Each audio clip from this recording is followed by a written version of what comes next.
13 জন শিক্ষক মিলে পড়িয়েছেন 5 জনকে, তবুও পাশ করেননি একজনও। 12-13 জন শিক্ষককে যদি 5-6 জন ছাত্ররা না সঠিকভাবে লেখাপড়া না করাইতে পারে, ওরা যদি পাস না করে, এটা তো দেশের কলঙ্ক। 5 জন শিক্ষার্থীকে পড়িয়েছেন 13 জন শিক্ষক, অথচ এইচএসসি পরীক্ষায় পাশ করতে পারেননি একজনও। এমনই ঘটনা ঘটেছে নরসিংদীর রায়পুরা উপজেলার মোসলেউদ্দিন ভুইয়া নামে একটি কলেজের। রীতিমতো এ ঘটনায় জেলা জুড়ে সমালোচনার ঝড় বইছে। মানে রেজাল্ট দেখে বোঝা যায় যে এটা তো লেখাপড়া হইতাছে না, এখানে অন্যরকম কিছু হইতাছে। প্রায় কলেজে না গিয়ে শিক্ষার্থীরা ব্যস্ত থাকতেন টিকটকে, এমন অভিযোগ উঠেছে 5 জন শিক্ষার্থীর বিরুদ্ধে। ছাত্রছাত্রী কি আর এখন শিক্ষকরা বাইরে দেয়া জায়গা টিকটক করতো স্টেশন ব্রিজের উপরে, ওভার ব্রিজের উপরে। কি কলেজের? হ্যাঁ, কলেজে আইসা বই খাতা তুইয়া জায়গা দৌড়ায়া টিকটক করতো বলি। 5 জন শিক্ষার্থীর সবাই ফেল করায় শিক্ষকদের উপর ক্ষোভ প্রকাশ করেছে এলাকাবাসী।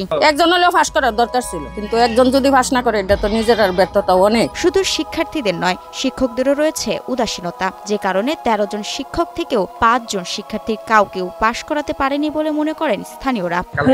শিক্ষিত আয়ে যা পড়ালে আর কোনো মনোযোগ নাই, 1-2 জন আয়া জায়গা। এছাড়াও কলেজটিতে কাজ করে ঠিকমতো বেতন না পাওয়ারও অভিযোগ করেন সাবেক এক নারী কর্মচারী।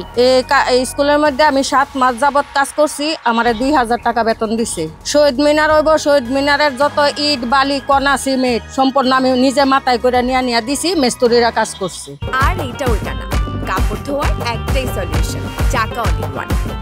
তবে প্রতিষ্ঠাতার দাবি, কলেজে না আসা, লেখাপড়া না করার কারণে ফলাফলের এই বিপর্যয় ঘটেছে। 13 জন শিক্ষক নিয়মিত কলেজে আসলেও 5 জন শিক্ষার্থীর কেউ পাশ করেননি। এই বেসের অনেকে আসে নাই, আমাদের টিচার তো আছে। এই অবস্থার ভিতরে তো এই এলাকা 2022 সালে 20 জন শিক্ষার্থী এই কলেজ থেকে লেখাপড়া করে নারায়ণপুর কলেজ থেকে পরীক্ষায় অংশ নেয়, তখন 20 জনই পাশ করে। অথচ এবার 5 জন অংশ নিয়ে 5 জনই অকৃতকার্য হয়েছে। আমি প্রতিষ্ঠাতা, আমার কাছে তো একটা লজ্জা বোধ অবশ্যই আসছে, যে জিনিস জীবনে হয়েছে না। 2014 সালে রায়পুরা উপজেলার কলেজটি স্থাপনের পর 2022 সালে উচ্চ মাধ্যমিক পাঠদানের অনুমতি পায়। এর মধ্যে শিক্ষা প্রকৌশল অধিদপ্তর থেকে একটি নতুন ভবন নির্মাণ করে দেওয়া হয়। এমপি সাহেবের নিছি, এখানে ডিউ লেটার নিছি, নেওয়ার পরে এই বিল্ডিং হয়েছে। বর্তমানে কলেজটিতে শিক্ষার্থী রয়েছে 91 জন। তবে অপবাদ গুছিয়ে ভবিষ্যতে যেন এমনটি আর না ঘটে, এমনটাই প্রত্যাশা করছেন এলাকাবাসী ও সংশ্লিষ্টরা।